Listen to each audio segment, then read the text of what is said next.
درباره نماز دست بسته نماز خواندن پرسیدن برادران عزیز که روایت نشان بدم. چشم، کار من روایت نشان بدم. میگم یک حدیث نشان بده که دست باز نماز خوانده. پیغمبر خدا صلی الله علیه و سلم، پیغمبر خدا همیشه دست باز نماز میخوند. حالا این کتاب بخاری، کتاب کدام کتابه؟ کتاب صحیح بخاری. الله الله. ای خدا، از تمام مذاهب دنیا دروغتر مذهب عمری و بکریه، از همه دروغتر این، چون واضح روشنه در خود کتابای اینا، با اینکه اینقدر سانسور کردن اینقدر بافتن بازم حق روشنه. المسند الصحيح من رسول الله صلى الله عليه وسلم صلى الله عليه وآله وسلم وسننه وأيامه لأبي عبد الله محمد بن إسماعيل البخاري، طبعة جديدة مصححة دار إحياء التراث العربي. چاپ سال چنده؟ 2001. در این کتاب، کتاب الاذان، ببین کتاب الاذان باب سنة الجلوس في التشهد، کتاب الاذان باب سنة الجلوس في التشهد، حدیث 828 ان محمد بن عمرو بن عطاء گفت ما با چند نفر از اصحاب رسول خدا صلی الله علیه و آله و سلم نشسته بودیم. ذکر نماز پیغمبر شد که پیغمبر خدا صلی الله علیه و آله و سلم چگونه نماز میخواند. فقال ابو حمید الصاعدی، ابو حمید که از قبیله صاعد بود، گفت انا احفظكم لصلاة رسول الله صلی الله علیه و آله و سلم، گفت من از شما بهتر، از همه شما بهتر من نماز رسول خدا صلی الله علیه و آله و سلم را بلدم. رأیته اذا کبر، من می‌دیدم وقتی که رسول خدا صلی الله علیه و آله و سلم نماز را شروع میکرد تکبیر میگفت.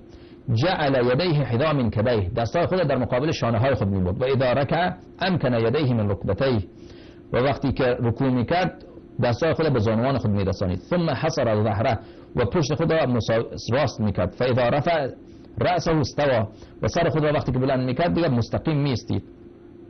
حتی یعود کل فقار مکانه، میستید که هر عضو در جای خود قرار بگیره.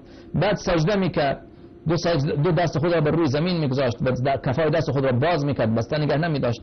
و اینطوری در اینجا دیدید که نماز رسول خدا صلی الله علیه و آله و سلم را از تکبیر تا رکوع، بعد سجده، بعد تشهد همش بیان کرده و در اینجا اصلا ذکری از دست بسته خواندن نماز نیست. اگر رسول خدا صلی الله علیه و آله و سلم میگفت الله اکبر، بعد دست را روی سینه یا روی ناف، باید بیان میکرد، باید اینجا میگفت ابو امیر صاعدی و میگه الله اکبر گفت رسول خدا صلی الله علیه و آله و سلم. بعد حالا از کتاب سنن ترمذی بهتون نشان میدم که رسول خدا دست خود رها میکرد، دست خود بر سینه خود نمیورد. بخاری اینجا اون مقدارش که بله خیلی صریح بوده به اینی که دستش باز بوده او را برداشته، اما واضحه که از دست بستن اصلا خبری نیست، چون اگر دست خدا میبست باید میگفت که دست خدا میبست. به همین خاطره که تنها شیعیان نیستن که دست باز نماز میخوانن، مالکی ها یکی از 4 مذهب عمریه مالکی هستن. اینا 4 مذهب، مالکی، شافعی، حنبلی، حنفی. مالکی ها دست باز نماز میخوانن به خاطر اینکه حدیثی جدید صحیح نداریم که رسول خدا صلی الله علیه و آله و سلم دست بسته نماز خواندن. این بخاری بود. اینم کتاب صحیح سنن ابن ماجه. سنن کی؟ ابن ماجه. ابن ماجه که محمد ابن یزید القزوینی، محمد ابن یزید کی؟ قزوینی. سنن ابن ماجه، سنن ابن ماجه بین الحافظ ابی عبدالله محمد ابن یزید قزوینی 275 هجری قمری. دار الفکر صدقی جمیل العطار، دار الفکر بیروت 14/29/2008 میلادی، دار الفکر بیروت لبنان. صفحه 255 کتاب اقامت السنة الصلاة والسنة. باز اینجا ابو حمید صاعدی در بین 10 نفر از اصحاب رسول خدا صلی الله علیه و آله و سلم نشسته بود. او گفت انا اعلمکم بسنت رسول الله صلی الله علیه و آله و سلم، گفت که من نماز را خوب بلدم، از شما بهتر بلدم. قالوا لما؟ فوالله ما كنت باكثرنا له تبعا ولا اقدمنا له صحبه. قال بلا. گفتن که چطور تو نماز از ما بهتر بلدی؟ تو که از همه صحابی قدیمی تر نیستی؟ گفت نه. قال بلا. نه، گفت من شما بهتر بلدم. گفت بخوان، پس نماز بخوان که پیغمبر خدا صلی الله علیه و آله و سلم چگونه نماز میخوان. بله معلومه که در بین صحابه در نماز اختلاف بوده، از این حدیث پیدا میشه. و الا چرا این حرف میزد صحابه بگو؟ گفت که کان رسول الله، ابو حمید ساعدی اونجا 10 نفر از اصحاب رسول خدا نشسته بودن و آخرشان همه گفتن قالوا صدقت. ببین آخرش داره قالوا صدق، گفتن درست نماز تشریح دادی. قال كان رسول الله صلى الله عليه وآله وسلم اذا قام الى الصلاة كبر. رسول خدا صلی الله علیه و آله و سلم وقتی برای نماز بلند میشدن تکبیر میگفتن، تکبیرات الاحرام.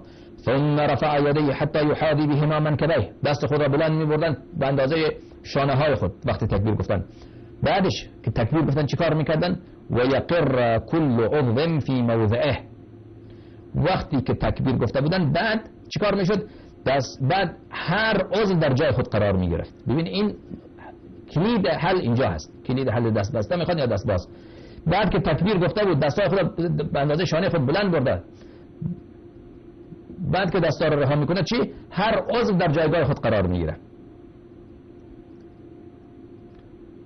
حتی یقر و یقر كل عضو منه فی موضع. هر عضو پیغمبر خدا صلی الله علیه و آله و سلم در جایگاه خودش قرار میگیره.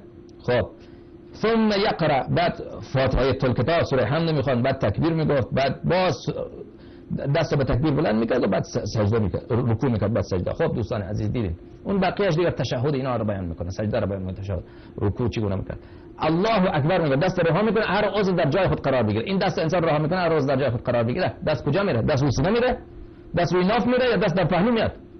این صریحه، هم بخاری بود این هم سنن ترمذی، سنن ابن ماجه، محمد ابن یزید قزوینی.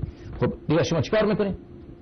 این صریح در دست باز نماز خواندن و اون چه که از طریق اهل بیت علیهم السلام در روایت خیلی زیاد که اصلا دست بسته خواندن نماز باطل میکنه، نماز باطل میشه کسی دست بسته نماز بخونه.